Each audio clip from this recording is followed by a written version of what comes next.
예수님은 주로 갈릴리 호수가에 있는 가버나움이라는 도시를 중심으로 사역하시다가 특별한 때에 예루살렘으로 올라가셨습니다.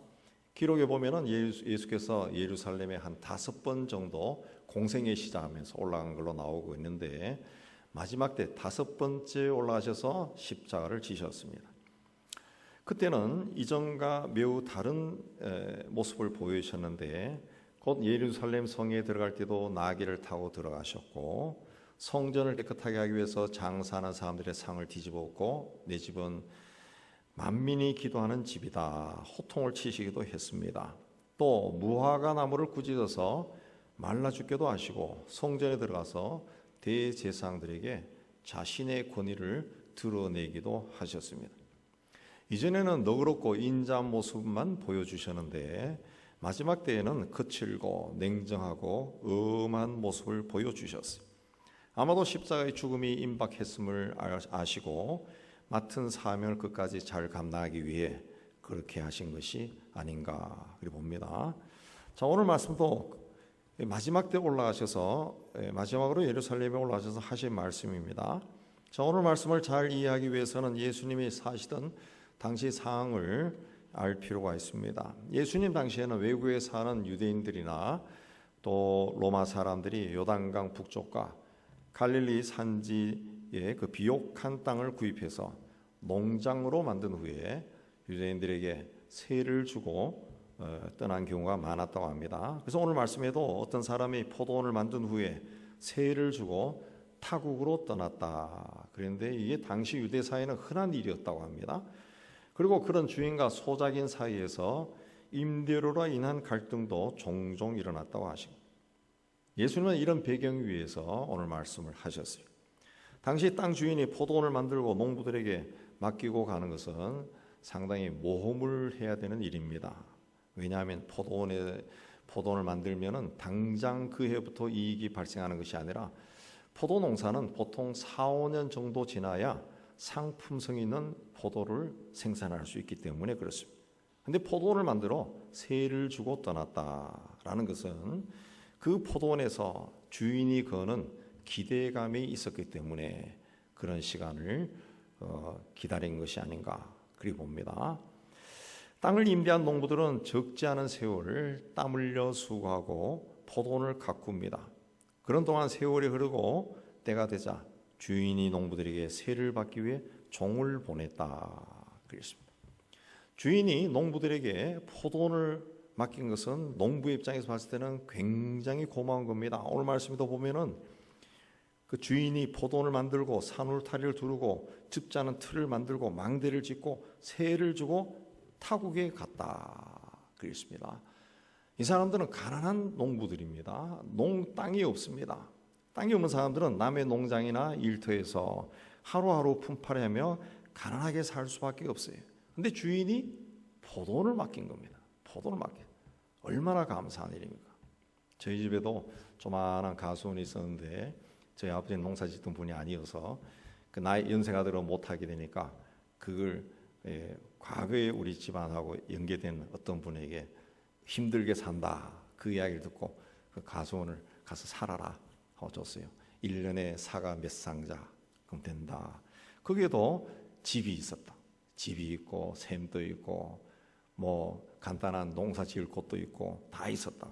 얼마나 고맙습니까? 얼마나 고맙습니까?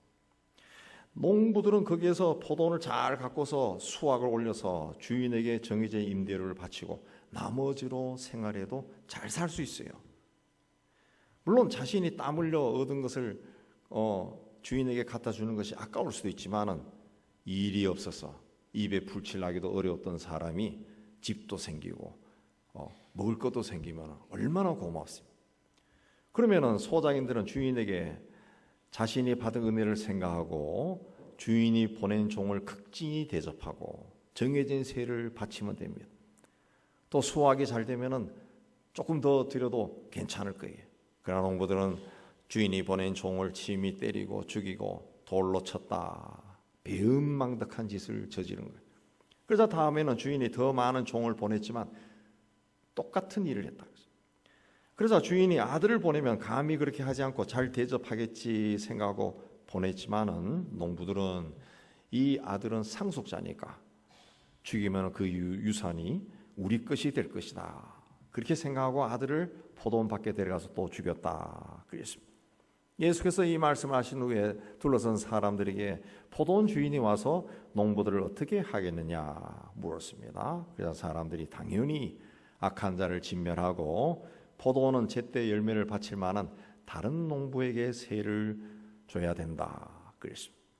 예수님은 오늘 말씀을 통해 사람들에게 무엇을 가르치고자 하셨을까? 첫째는 우리가 가지고 있는 것은 우리 것이 아니란 것, 내 것이 아니다. 그걸 가르치기를 원하셨습니다.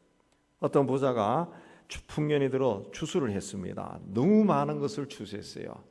그래서 창고가 부족하니까 이 창고를 헐고 새로 짓고 모든 곡식과 물건을 쌓아두자.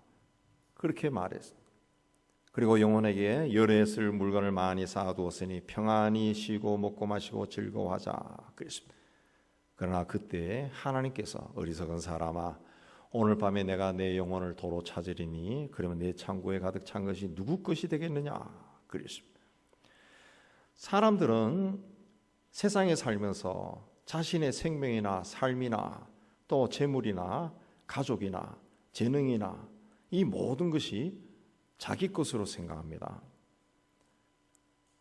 그러나 사람이 세상에 태어날 때부터 가지고 온 것은 아무것도 없습니다. 욥은 7남 3녀를 둔 거부였습니다. 그러나 하루아침에 전 재산이 약탈당하고 자녀들은 태풍에 집이 무너져 한꺼번에 다 죽었습니다. 그러자 욥이 어떻게 했습니까? 하나님을 저주하고 원망하고 그렇게 했습니까? 아닙니다. 자기 옷을 찢고 머리털을 밀고 땅에 엎드려 옷을 찢고 머리털을 민다는 것은 회개했다는 겁니다. 회개했다. 하나님께 경배하며 내가 태어날 때 아무것도 가지고 온 것이 없으니 죽을 때도 가져가지 못하리라. 주신 자도 여호와시오 가져가신 자도 여호와시오니 여호와 이름이 찬양을 받으실지어다. 하나님을 찬양했다는 거죠. 그런 환난을 겪고서도 죄를 짓거나 하나님을 원망하지 아니하고 주신 자도 여호와요 가져가신 자도 여호와니 여호와 이름이 찬양 받으시기를 원하노라. 그렇게 고백했습니다. 자신의 모든 재산과 자녀는 내 것이 아니라 하나님의 것이야. 과거로 돌아가 보니까 자기에게 아무것도 없었어요. 세월이 흐르며 하나하나 생긴 거라는 거죠. 하나님의 것이야. 소유권이 하나님께 있다는 거예요. 그 하나님이 도로 가져가시는데 내가 뭐라고 말할 수 있느냐. 그 고백입니다. 모든 것이 갖추어진 포도원을 주인에게 빌린 가난한 농부들은 처음에는 주인의 은혜가 너무 고마워서 눈물을 흘렸을 거예요. 그러나 하루 이틀 지나고 한 달, 두 달 지나고 한 해, 두 해가 지나면서 감사한 마음이 식어가기 시작했습니다. 게다가 자기가 땀 흘려 일하며 거기에서 조금씩 수확을 얻습니다. 그러다 보니까 이 포도원이 내 것처럼 여겨졌습니다. 주인에게서 땅을 빌려 농사짓는 소작농이 주인에게 임대료를 준다는 것은 포도원과 거기에 있는 모든 시설과 그리고 수확한 포도까지 주인의 것이라는 것을 인정하는 겁니다. 그러나 농부들은 주인에게 임대료 주는 것을 거절하고 오히려 종들을 조롱하고 때리고 죽이기까지 했습니다. 자신이 포도원을 세뇌었다는 사실을 잊어버리고 내 것이라 생각한 거예요. 내가 땀 흘려서 얻었다고 생각한 겁니다. 그래서 주인이 종을 보내고 아들을 보냈지만 때리고 돌을 던지고 죽였다는 거예요. 왜? 내 것을 빼앗아간다고 생각하기 때문에 그렇습니다. 제가 어렸을 때도 우리 집에서도 그러고 동네에서도 보고 친구들에게서 듣고 친척에도 듣고 그렇게 해보면은 땅을 빌려주잖아요. 옛날에 땅을 빌려줘. 요즘 또 땅 빌려주는 분들이 있을 거예요. 땅 빌려주고 이제 논이나 밭을 빌려주고 1년 소작농은 쌀 3가마입니다. 그러면은 그 3가마를 갖다 주는 것도 막 아까워하는 사람이 있어요. 그러면은 어른들이 제 양반에게는 다음에 주지 말아야 돼요. 저런 사람이 있네. 살려줬더니만. 그런 사람이 있는 반면에 어떤 사람은 쌀 3가마 외에 자기가 그 옆에다가 콩 심어가지고 또 뭐 또 깨 심어가지고 얻었다면서 참기름을 한 병 뽑아가지고 갖다 주는 사람도 있다. 어떤 사람은 거기서 했다면서 야채도 걷어가 고추를 갖다 주는 사람도 있고 그러면은 어른들이 말합니까? 아, 제 사람은 정말 착해. 예. 아, 이거 어렵다며? 다음에는 쌀 3가마가 아니라 2가마 줄여주기도 하고 그런다는 거죠. 왜 내 것을 빼앗아 간다고 생각합니까? 내가 땀 흘려서 일하니까 이게 내 것 같아. 내 것 같아. 그래서 인색해지는 거예요. 하나님은 우리에게 인생이라는 포도원을 맡겼습니다. 그리고 이 포도원을 잘 가꿀 수 있도록 우리에게 재능과 지혜와 지식과 물질과 환경을 주셨다는 거예요. 그러나 사람들은 하나님이 이 온 세상을 창조하시고 우리에게 이 땅에 살아가는 데 필요한 모든 것을 주셨다는 것을 생각하지 않습니다. 오늘 말씀에 나온 농부들처럼 주인의 것을 자기 것이라고 생각하고 내 마음대로 생각한다는 거죠. 내 인생입니다. 내 삶이에요. 내 시간이에요. 내 건강이에요. 내 집이에요. 내 가정이에요. 내 자식입니다. 내 차예요. 내 앞에 있는 모든 것이 내 것이라고 생각하고 나의 삶과 생활에 울타리를 치고 성을 쌓습니다. 이걸 주신 분이 있다는 것을 잊어버리고 주인의 것을 내 것으로 착각하고 내 마음대로 사용하는 거예요. 내가 했고 내가 세웠고 내가 벌었고 다 내 것이에요. 내 인생에 예수 믿는 사람도 내 인생에 그래서 하나님이 없습니다. 그래서 하나님 앞에 나가서도 내 것을 요구해요. 하나님 내 것에 복을 주시고 내가 하는 일을 잘되게 해주세요. 요구하죠. 그 요구대로 되지 않으면 마음이 불편해져요. 마음이 불편해요. 그래서 내 것을 더 끌어안습니다. 내 것에 집착해요. 그래서 하나님을 섬기는 게 아니라 하나님이 나를 섬겨야 내가 기분이 좋아진다. 그러나 우리는 이 세상에 정해진 세월 동안 인생이라는 포도원에서 농사 짓다가 떠나는 존재에 지나지 않습니다. 주인의 것에 욕심을 내서는 안 된다는 거죠. 주님은 오늘 말씀을 통해 우리는 소작농에 지나지 않는다는 것을 깨우쳐 주신 겁니다. 인간은 단지 주어진 기간 동안 하나님의 것을 맡아서 농사 짓는 소작농에 지나지 않는다는 걸 깨달은 거예요. 우리가 가지고 있는 재물이나 재능이나 지식이나 지혜나 내 생명이나 내 삶까지도 내 자녀들까지도 내 것이 아니라 하나님의 것이다. 하나님의 것이다. 돌아보면은 그 어느 때 그 이전에는 내 앞에서 왕왕 떠드는 이 자식도 없었어요. 하나님이 그 어느 날 나에게 주셨다는 거죠. 내가 가지고 있고 내 눈에 보이는 모든 것이 내 것이 아니라 하나님이 이 세상에 사는 동안 잘 사용하라고 이걸 가지고 행복을 누리며 사용하라고 주신 거라는 거죠. 그러므로 우리는 열심히 일해서 좋은 열매를 맺어야 돼. 그리고 때가 되었을 때 주인에게 좋은 열매를 바쳐야 돼. 그것이 하나님이 우리를 세상에 보내신 뜻입니다. 이 뜻을 이루고 사는 여러분이 다 되시기를 주의 이름으로 축복합니다. 두 번째는 욕심을 버려야 됩니다. 욕심을 버려야 돼요. 이 포도 농사는 한 4, 5년이 걸려야 상품성 있는 포도 열매를 얻는다 그랬는데 그러면 그 사이에 그럼 농부들이 굶어 죽습니까? 그렇지 않죠.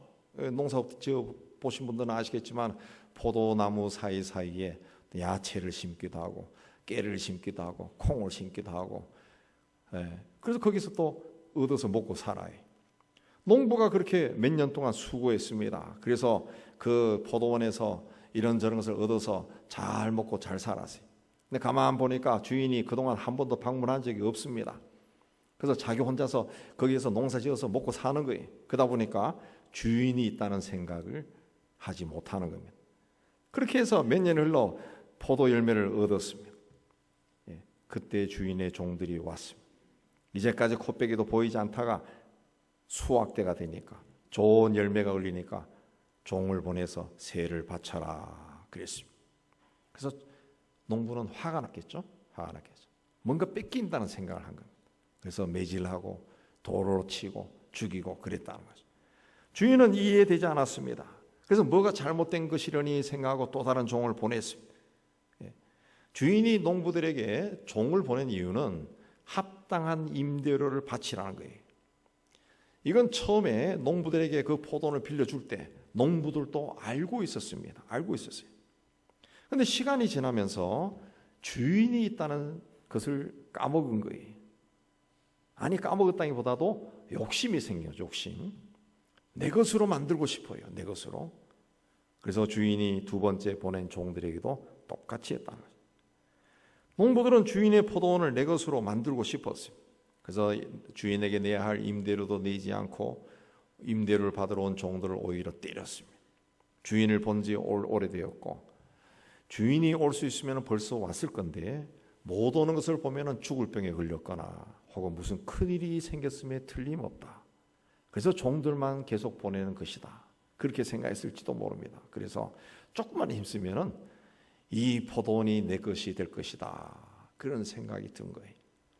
주인은 자신의 아들을 보내면 아들만큼은 제대로 대접할 것이라고 생각했지만은 주인의 기대는 또 깨어졌어요. 농부들은 상속자를 죽이면 진짜 우리 것이 될 것이다. 그렇게 생각했습니다. 그래서 아들을 죽였습니다. 미워서 죽인 것이 아니라 자기들의 이익 때문에 죽인 겁니다. 당시 법은 상속자가 없는 땅은 일정한 기간 동안 아무도 찾지 않으면 그 땅을 차지한 사람의 것이 되었습니다. 제가 우리나라 농지법도 잘 모르는데 그런 게 있는 것 같아요. 옛날에 우리 땅 정리할 때도 보니까 그 땅을 빌려주고 몇십 년 동안 누군가가 농사를 지으면은 빌려준 사람이 까먹어 버리면은 빌린 사람 것이 된다는 그런 게 있는 것 같아요. 10년, 20년 주인이 없으면은. 예. 그래서 옛날에 저희 할아버지도 어려운 친척에게 이거 해서 먹고 살게 해서 줬는데 나중에 돌아가신 후에 가보니까 이 주인이 밖에 있는 거예요. 주인이 밖에 있는 거예요. 예. 뭐 아무도 찾지 않으니까 지 걸로 만들어가지고 그래서 또 그때 한 거 기억이 있는데 옛날 법도 그랬다는 거죠. 예. 그래서 상속자를 죽인 거예요. 상속자. 자, 이 농부들이 다른 사람들보다 욕심이 많고 악해서 그런 일을 했을까요? 그렇지 않습니다. 처음 사랑을 잊어버리면은 2000년 전이나 지금이나 똑같습니다. 과거에 곤고하고 어렵고 입에 풀칠하기도 힘들었는데 주인이 은혜를 베풀어서 우리 집에 와서 일하며 살게 해서 땅도 주고 집도 주고 해서 잘 살게 해주면은 처음에는 막 고개를 90도씩 숙이면서 인사하다가 몇 년이 흐르면서 소위 배에 기름이 끼고 그렇게 되면은 살찌기 시작하면은 내 것 같다는 거죠. 이 주인이 내 걸 막 뺏어가는 그런 느낌이 든다. 예. 실제로 그렇게 해서 분쟁이 굉장히 많이 일어납니다. 과거에 우리가 가난해도 현재 풍요롭게 살면은 똑같습니다. 똑같은 일을 한다는 거죠. 이스라엘 애굽에서 오랫동안 노예 생활을 했습니다. 그런 이스라엘을 하나님이 불쌍히 여기시고 구원해 주셨어요. 젖과 꿀이 흐르는 땅을 기업으로 주셨어요. 그리고 가나안 땅에 들어가 살면 하나님을 경외하고 하나님의 계명을 지켜라 하는 약속입니다. 그런데 이 노예 생활을 하던 사람들이 그 땅에 들어가서 풍요롭게 살기 시작하면서 잘 살기 시작하면서 하나님이 자신들을 이 땅으로 인도하여 주시고 이 땅을 주셨다는 걸 잊어버린 거예요. 그리고 더 풍요롭게 살기 위해서 풍요의 신을 만들어 섬깁니다. 예, 농사를 잘 짓게 해주는 바알신, 자식을 많이 낳게 해준다는 아세라신, 신을 만들어 섬기자. 비를 잘 내리게 해준다는 신을 만들고, 이런 바람의 신도 만들고, 자기들이 세상에 살면서 풍요롭게 살 수 있게 해주는 모든 것들을 존재를 신으로 만들어 우상으로 섬겼다는 거죠. 하나님이 주신 땅에서 하나님의 축복으로 풍요롭게 살면서 정작 주신 하나님을 잊어버린 것. 내가 땀 흘려서 이 풍요로움을 이뤘다 생각한 겁니다. 내가 다 했다는 거예요. 그래서 이 모든 것이 내 것이라는 거예요. 내 것이기 때문에 뺏기기 싫다는 거예요. 뺏기기 싫다는 거예요. 농부들의 모습을 우리 속에서도 쉽게 살펴볼 수가 있습니다. 세월이 흘러서 힘들고 어려웠던 세월이 지나고 우리 삶이 풍요로워지면은 주인이 누군지 잊어버려.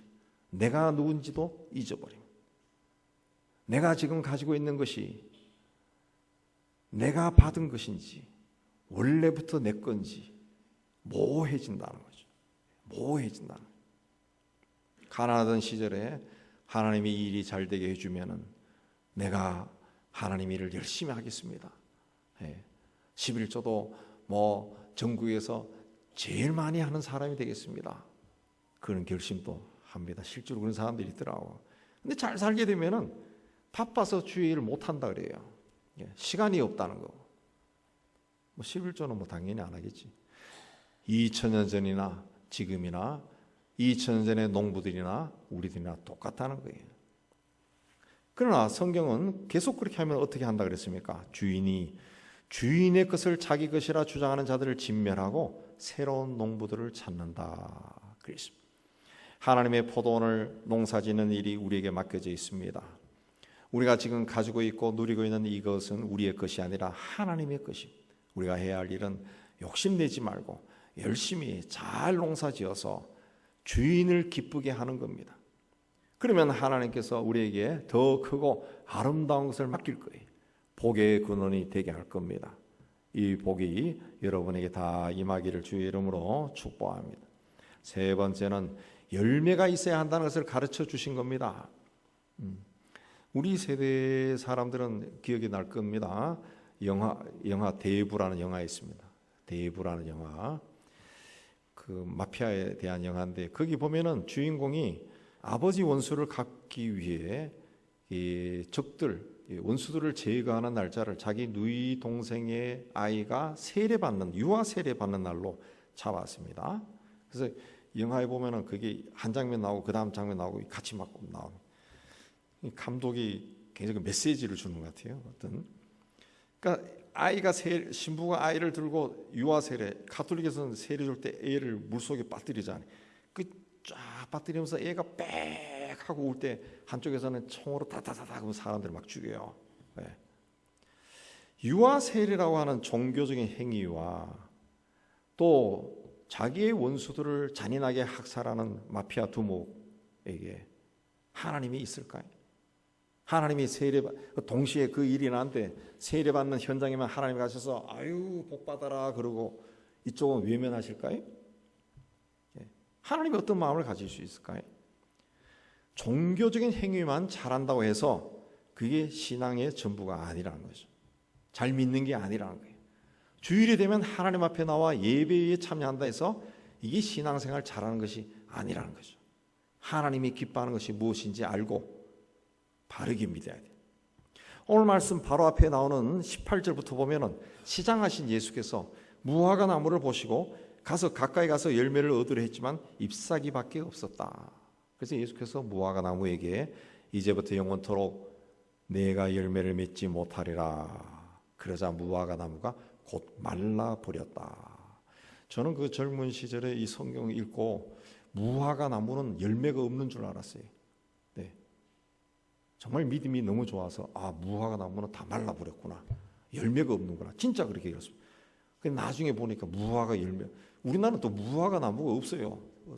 보기가 힘들어. 진짜 없는 줄 알았어요. 근데 막 경제가 활성화되고 또 성지도 가고 해보니까 무화과 열매가 있더라고. 굉장히 맛있더라고. 이건 무엇을 이야기하냐? 예수님의 마음이 좁다는 것을 온 세상에 드러내 보인 겁니까? 뭘 쫀쫀하게 먹을 게 없다고. 아니 좀 풍성한 데 가서 그렇게 이야기하지 무화과 나무에 가서 또 없다고 그걸 저주를 해서 나무가 말라버리게 하냐. 마음이 좁은 것을 세상에 드러낸 것이 아니라 제자들에게 신앙의 열매가 있어야 한다는 것을 가르쳐 주시고 예수님은 이제 십자가를 지고 죽어야 됩니다. 죽어야 돼. 그러면 제자들에게 뭔가를 확실하게 새겨주고 싶어요. 신앙생활에는 좋은 열매가 있었다는 것을 새겨주고 싶은데 그걸 어떻게 설명할 수 있습니까? 그래서 제자들과 함께 가서 무화과 나무에 열매가 없는 걸 보고 영원토록 네가 열매 맺지 못할 것이다. 그래서 그 자리에서 말라 죽는 걸 제자들이 봤다는 거죠. 굉장히 강렬했을 겁니다. 굉장히 열매가 없으면은 이렇게 죽는구나. 굉장히 강렬했을 겁니다. 무화과 나무가 자라는 것보다 더 중요한 것은 거기에 열매가 열리는 겁니다. 나무가 무성하게 자라도 열매가 없으면 아무 소용이 없어요. 우리가 하나님을 믿고 신앙생활을 한다는 것도 열매가 있어야 돼요. 열매가 없는 신앙은 죽은 신앙입니다. 그래서 야고보는 믿음이 그의 행함과 함께 일하고 행함으로 믿음이 온전하게 된다. 행함으로 믿음이 온전하게 완전해진다 그랬습니다. 영혼 없는 몸이 죽음같이 행함이 없는 믿음은 죽은 것이다 그랬습니다. 갈라디아 5장 22절에는 오직 성령의 열매는 사랑과 희락과 화평과 오래 참음과 자비와 양선과 온유와 절제다 그랬습니다. 이런 성령의 열매는 성령으로 충만한 사람에게서 나오는 열매입니다. 구원받은 사람에게서 당연히 나타나야 되는 믿음의 열매, 삶의 열매라는 것이죠. 예수님 시대 바리새인들은 신앙생활을 열심히 했습니다. 그러나 그들은 종교를 보여주는 사람에 불과했다. 아, 유대교는 저렇게 하는구나 보여줬다는 거죠. 신앙의 열매가 없었다는 거죠. 겉으로는 멋지고 거룩하게 보였지만은 실제로는 그 안에 더러운 것으로 가득 차 있었다. 사람을 죽이고 폭력도 행했다는 거죠.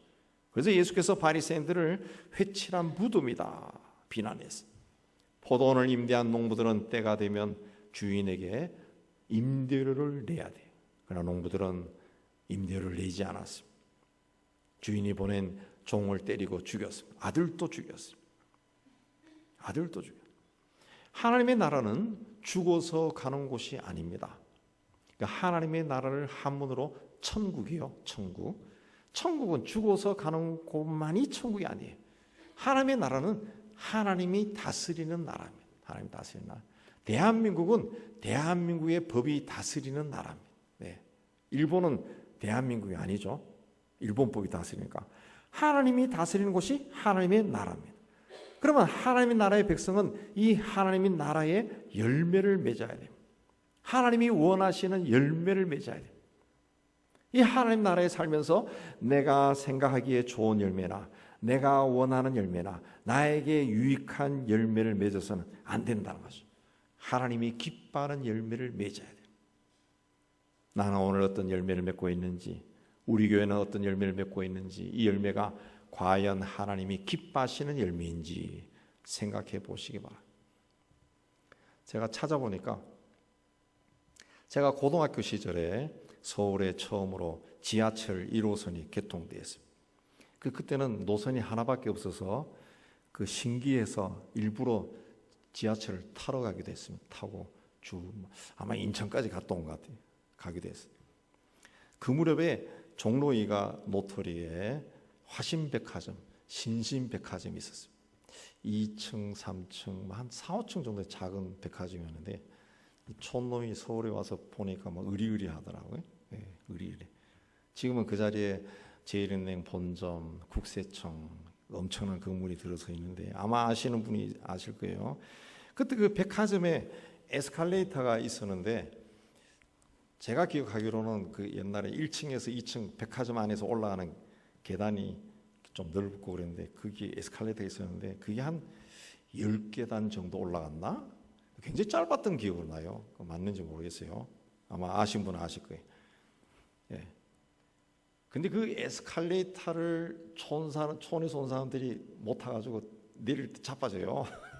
탈 때도 올라가다가 아쿠 그러고 내릴 때 박자 맞춰가지고 쫙 내려야 되는데 그 박자를 못 맞춰가지고 거기서 발을 흩히다가 그때 그래서 그 앞에 요즘 여러분이 마트 가면은 막 밀고 올라가면 앞에 아르바이트생들이 막 잡아주고 당기주잖아요. 그처럼 자빠지지 않도록 잡아주는 사람이 있었다. 예. 저도 몇 번 자빠지고 했다고. 생전 처음이니까 에스컬레이터가 샥샥샥 해서 탁 내려야 되는데 지금은 스스럼 이렇게 내리지만은 그게 없었다. 그게 지금은 서울 시내 지하철이 그냥 거미줄처럼 되어 있습니다. 거미줄처럼. 지하도에도 에스컬레이터가 있습니다. 지하도에도 동네도 굉장히 깊죠. 굉장히 깊게 내려갑니다. 우리 여기 앞에 있는 에스컬레이터 다시면은 몇 번 내려가니까 굉장히 깊은 것 같아요. 굉장히 깊이 내려갑니다. 어떤 건 너무 높아가지고 내려갈 때 이거 손 놓으면 다칠 것 같아. 조심하는 것도 있습니다. 근데 우리 자녀 세대는 어떻습니까? 처음부터 다 있습니다. 처음부터 다 있어요. 처음부터.